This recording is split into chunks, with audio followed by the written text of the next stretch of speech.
Keep my name out your mouth, yeah, they warned you I'm bipolar. Go and rearrange your face and hit my block just like a stroller. My name is legendary, that's before I'm counting paper. With my road to redemption, now it's next up elevators. R2R and EST.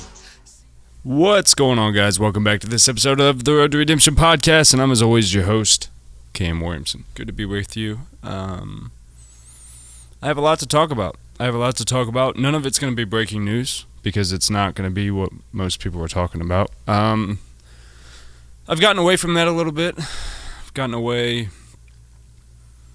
from, I think, the true purpose of this show. I got lost in focusing on the past and constantly bringing up old stories, most of which you guys have heard 1,000 times, but I missed a week, 2 weeks, I don't even know how many. I got very sporadic on this podcast, and it's something that I'm happy with in a weird way, that I'm happy that I didn't just put things out just to keep consistent. I promised you guys I wouldn't do that. But I didn't also just waste time. I haven't just been sitting around. I haven't just been aimlessly scrolling on social media. There's a lot of things going on in my life. And that's why I started this, was to be able to talk and be able to hopefully share my life lessons. And as I go through life and things pop up and I struggle with them, I bring them to you. And I bring them to you with hope. I bring them to you with love. I bring them to you with kindness. I bring them to you with passion, which sometimes doesn't sound so kind. And I'm struggling with that as a human being. I'm struggling with my ego right now. Things being about me, for me, happening to me or against me. Things not manifesting themselves the way that I think they should, or in a timely manner, or in the time that I think they should. That's all ego. Competition, anger, frustration, impatience. If you look at it from the simplest point, which nobody usually likes to because it's very uncomfortable, my show is called The Road to Redemption. It's my road to making a difference in the world. I, for a long time, did bad things that could have impacted the world badly. And I did things that hurt people, that did factually impact the world negatively. I have a daughter that I only see once a month, and I have all kinds of situations inside of that one where I've hurt people and I continue to let people down and stuff. And I'm not so big of a person to sit here and admit that to you. I struggle. I struggle with ego. I struggle with compassion at times. I struggle with being judgmental at times. I struggle with, well, if you would only do things the way I say, or the things that I told you to do, then your life would be much better off. And you get to that place, excuse me, when you get into mental health, and you get into self-growth, that kind of thing. There, in the beginning, almost becomes this holier-than-thou mentality. Well, now that I've realized this about myself, you don't realize that about yourself, so therefore I am here. It's a very natural place to be. People find that in religion. When they find God, they find righteousness, and oftentimes right behind that comes condemnation. People in success, when they finally become successful and everything breaks and everything happens the way it was supposed to happen, now it's, fucking told you so. See, y'all knew, you didn't know, you whatever you said about me, all this. And it begins the downfall of the success they just built. Because it's all based around ego, and it's all based around, who can I show that they were wrong about what they said about me? Instead of focusing on, this is who I am. This is actually who I am. I'm a kind, loving person who's very emotional, and I'm very creative, and I like business, and I like growing businesses, and I like brands, and I like branding, and I like logos. So how the hell do I tie all that together? I don't know. I don't know. So what do? I go through life and I try to manage because I feel in my heart and in my mind that I'm capable of so much more than what I'm living. And that doesn't mean that I'm also capable of more than what my neighbor's doing or anybody who may be working in similar fields as me. I don't wake up hungrier than them. A hungry stomach is a hungry stomach. Somebody who's getting rained on because they don't have a house, they just seek shelter. Outside of food, shelter, sexual desire, breath, and water, our bodies are not going to do anything. They're not going to send you really any message to say, I'm in need. Outside of pain and even still, that's just a receptor going off to say, hey, something's not right here. You need to check your engine. There are very few needs in our lives. Food, shelter, clothing, medical attention when needed, water. We can accomplish most of those relatively easy. Now, having clothes, food, shelter, water becomes very difficult when you don't drink water to afford an iPhone. And you stopped eating veggies and whatever because it's cooler to take a picture on said iPhone of the pizza that you're eating whole because you saw a bodybuilder do it once. So now you spent your time, finances, and attention on becoming, appearing to be someone else that is all driven by your own ego and your own look at me. I feel like I deserve this much wealth because I'm so special for being me and I have these thoughts and they come from me, so therefore everyone should listen to me.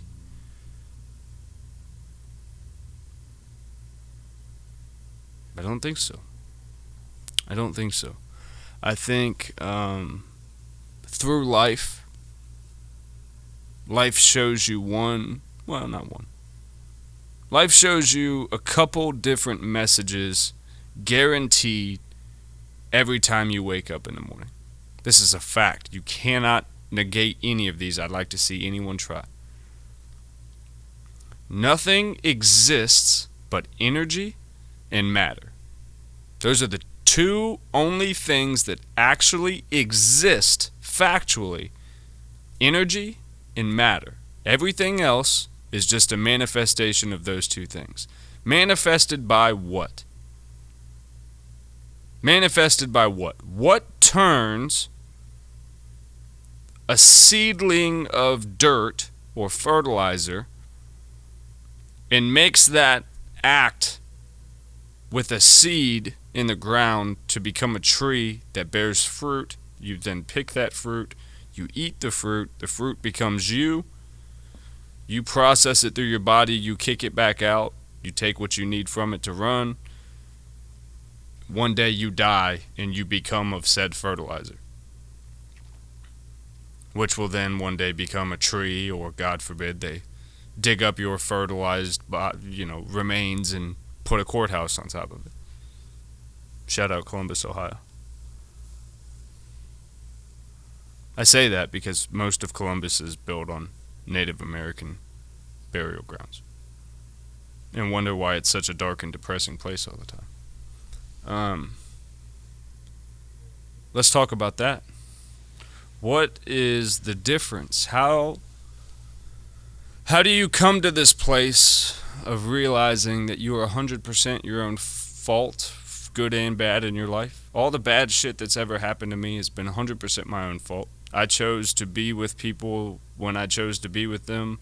I chose to make impulsive decisions to feed certain desires or current things that I thought I would need, or else I would fall into anxiety or depression or loneliness or self-isolation or self-whatever. Oftentimes, every time, I look at a part of my life and I go, as today, Cam, which I hate referring to myself in the third person, but I'm just showing you the thought process. As I sit here today, is there anything that I could have done that would have changed the parts of my life that I'm least happy with? I.e., the fact that I don't get to see my daughter that much, whatever. I go, well, there's not much I can do about that right now. I.e., courts do what they do. Situations are what they are. I can just be the best person I can today. I could be the best, most loving human being, father, husband I can be today, regardless of what people may say about me or tell my daughter that I used to be. I had a realization the other day that you can tell somebody something, right? So say I'm talking to you guys and I tell you something. I'm gonna do this, or I've done this. I've created this thing, right? We'll call it Project X. Guys, I've created Project X. We're gonna play a hypothetical situation here. I've created Project X. I have hyped it to y'all for 5 to 15 years. At this point, it's about 5, but by the end, it'll be 15 years I've been hyping this project. I've been telling it. I've been selling it to you. Y'all believe it with everything in your heart. And it's a part of who you are because you're so ready for this. You can't wait. It's everything you've ever known. Everything you've ever waited for. It's your identity in how hard you believe in Project X. One day, I wake up and I go, hey, there is no Project X.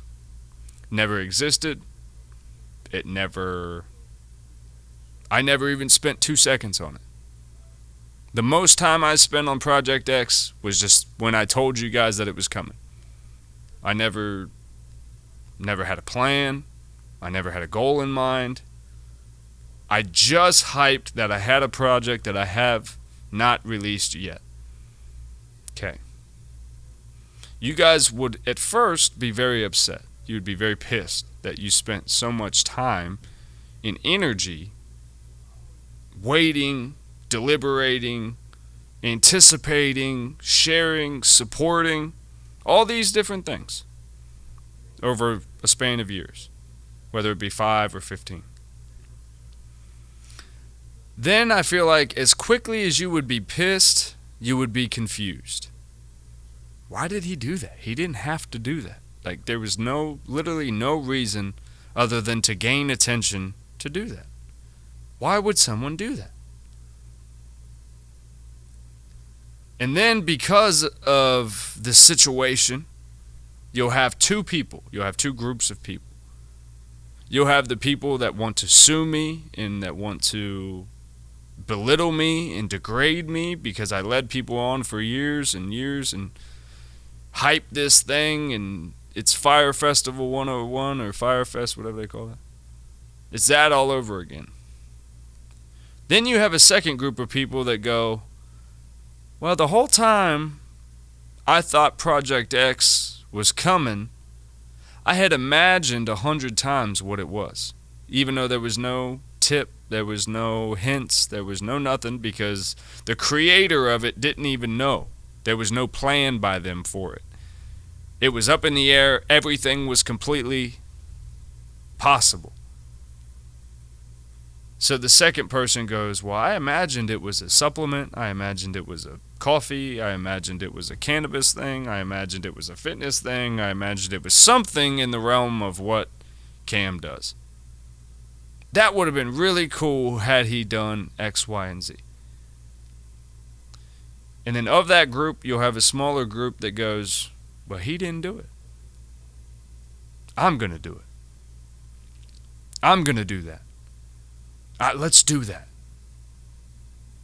And then those people actively plan to do it. And then what happens? It becomes a reality. And it's there, and it lives, and it's physical in its existence. What happened? Did I lie? Was Project X ever worked on? Absolutely it was worked on. The plan was to let it happen naturally. Let whatever is meant to be, be. Whether it comes from me or not, whether it comes from my brain or not, it's not important. It's not about me. It's not about my name. It's not about my face. It's not about all these different things, beards and bandanas and clothes and voices and products, and it's not about that. It's about what comes of a creation. Where does a creation start? A creation starts with the intent for it to be to be physical. Nothing has ever been created out of energy or matter that did not start first with a thought. Thomas Edison and the light bulb. Everything your eyes perceive second by second. It's nothing but matter and energy that someone had a thought to manifest into reality, and now it becomes real.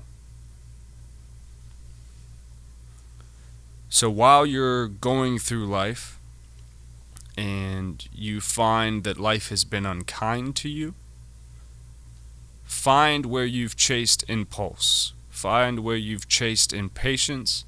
Find where you've chased self-doubt, self-deprecation. Find the times when you bought into anything that plays in your mind when you're in a bad mood. The thing that somebody said to you one time that scarred you so bad, you'll never get over it. And you know it, because night after night, and it may not be every night, but every couple nights at least, for whatever reason, whether you're in the shower, you're laying in bed, you're sitting at a restaurant having dinner with a friend, that thought, you little whatever, you piece of whatever, you mother, you stupid, you uneducated, you ain't never gonna be because you couldn't sit down and focus, you have too many hobbies, you don't know this, you don't know that, you don't know how the real world works. Let me show you how the real world works and then you'll learn something. Come over here and sit down, you don't know shit. Every time you feed into that, you become more of whatever those people tell you are than what you tell you that you are.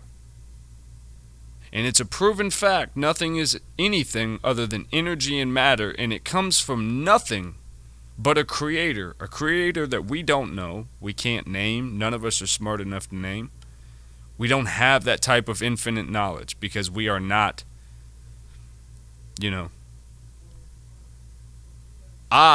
as far as I know, the spirit and the soul that lives inside of my body that attaches itself to the ego of Cameron Williamson, the Road to Redemption founder, and all that.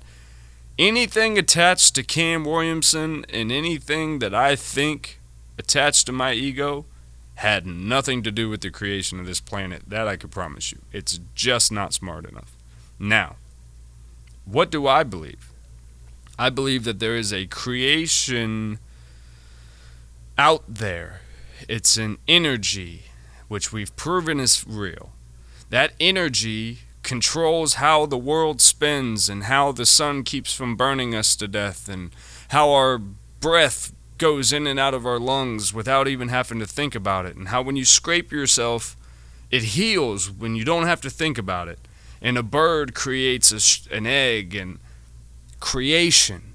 It's creation through energy and matter. What manifested a bird? What said there should be birds that fly through the sky and they should eat bugs and worms from the ground? I don't know. I'm not smart enough to know that. I wasn't here. I don't truly care. But I could stress myself out about that information in which I will probably never know. Or I could look at the bird and go, I'm grateful that birds are here because they're very pretty, and when they sing their songs early in the morning, it's sitting in the trees, and I love watching the sun come through the trees and hear those birds, and I'm just there and I'm taking a minute to smoke and breathe and just balance my mind and my body and my intentions and my goals and my ambitions, and it's all one in that moment. And whether I'm praying to God or being grateful to the universe or understanding the logic behind humanity, which is every one of us is chasing happiness, love, kindness, and abundance. The only factors we actually live in are energy, matter, creation, and manifestation. We know that those are all facts. You can't deny them. So, my challenge or my call to you today, anytime, put a divider right down the middle of your head. And I need you to imagine that this divider is here. I'm going to ask you to become a schizophrenic for a second. Don't panic. You'll be fine. Everything's going to be okay. Just breathe. It's all right. I'm going to ask you to become a schizophrenic because on this side of your mind is going to be where it lives the doubt, the negativity, everything you've ever known, everything you've ever seen, the way life works for you. That's my luck. That's the way things are. That's what's meant to be for me because I'm me, because I've done these things, and because these people feel these ways about me. Anytime one of those thoughts come, put that one over here. Anytime a thought comes into your head, which you probably haven't allowed in a very long time, I am good at this. I am a good person. I am a good XY. Put your own variable in there. I am talented in this. I deserve to be abundant in finances. I deserve that because no one deserves to be unhappy. We can all agree no one deserves to be homeless. No one deserves to go hungry. No one deserves to go without. We all deserve to be abundant. What stops us from that? The belief that if I become abundant, that takes food away from you. That's not true. If I become abundant, then I can feed me and I can feed my family. If I become more abundant than that, I can feed me, I can feed my family, and I can feed your family. And then while we sit and talk about life, as we break bread and share food together, I can give you the life knowledge that was given to me and that I had to learn the hard way. So maybe that way you don't have to suffer the way I did, yet you still eat, and all roads lead to Rome. The problem is we've lost that. We focus more on, well, if they're eating over there, that just means I'm simply not eating over here.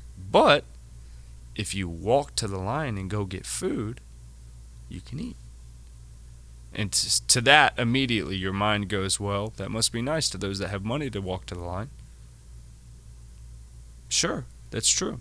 So he who's walking to the line to go get food, he has the money.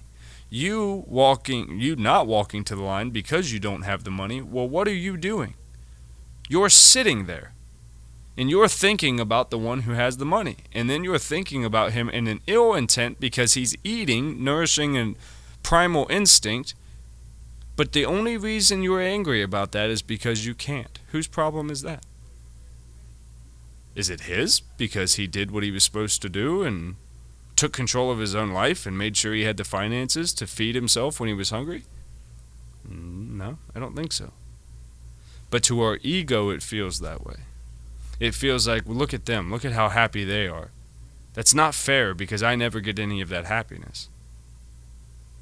If you stop throwing leftovers away on your plate, and you stop spending money on things that are harmful for your body, and you stop doing things with the intention to look at me, look at me, look at me, look what I can do, look what I can provide, look at all the great things I do, and do that with a balance of I do great things, I am a talented person, I'm a kind person, I'm a loving person, and I want good for all, and that's genuine. I don't need anyone to believe that. Whether everyone thinks I'm a piece of garbage who's just self-centered and egotistical, well, that doesn't have anything to do with me. I can't control that, and I really don't care about that. But if I can do everything in the world to feed people, clothe people, give them a home if able, pay off some of the things that make them miserable every day, and get their life in balance to where they can find the type of redemption that I found, Well, that's my road to redemption. And that's why I'm here. And we're getting closer every day. And that all comes because of the support and the brain power and the love that's sitting out in my green room right now. Shout out to Sauce Unlimited, Jay the Great Customs. We're doing big things. We're doing big things. I hope you don't hear about them till they're done. I really don't.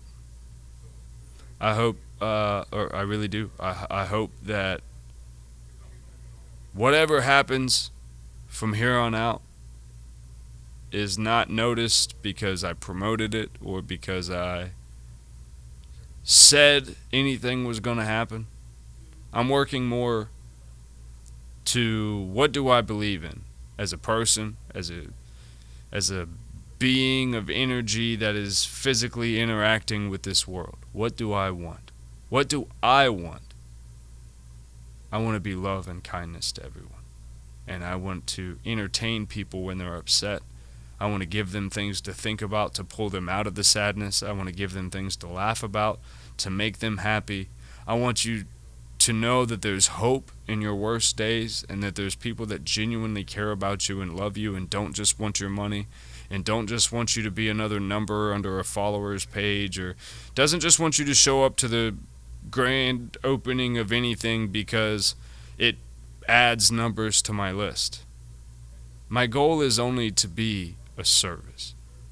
Those that need service, I will always be here. Of thought, resource, whatever I can be, I'll be for you. I'm always for you guys. Even those that don't know me and that I don't know are even watching. I'm for you. If you're sitting here watching me from a third world country or a state, 2 states over, or you're in the city that I live in, know one thing. You've got someone that's for you and that is working with everything that I can, with every day that I'm blessed with, to where if you're in need and you're crying out from a spiritual level for help me, please, save me, I'm trying. I am using my energy and my matter, and I'm trying. And I hope you hear me. I hope you feel me. I hope you feel the sincerity of it, because the world is going to feel the impact of it. That's for sure. I have no doubt. Thank you guys so much for hanging out with us today on the Road to Redemption podcast. Like I said, I'm as always your host, Cam Williamson. You can find me on Instagram at Cam Williamson Official. Road to Redemption Studios on Instagram. We're on Facebook. We're on everything. Please leave us a review on Apple iTunes podcast. We just got everything kind of caught back up over there. YouTube will be there. Thumbs up, subscribe, share it with your friends. Guys, go check out Wayne Dyer. Wayne Dyer is a speaker I've been listening to a lot. Law of Attraction, that kind of thing. Sadhguru, always loved a Sadhguru. And yeah, just been meditating every single day, multiple times a day, just really trying to focus on who I am and what I need to improve so that way I can be the best version of myself for those around me and the communities that I am a part of, physical and digital. I love you. Please share this if you feel led to. If you don't, I'll see you on the next one. Love you guys.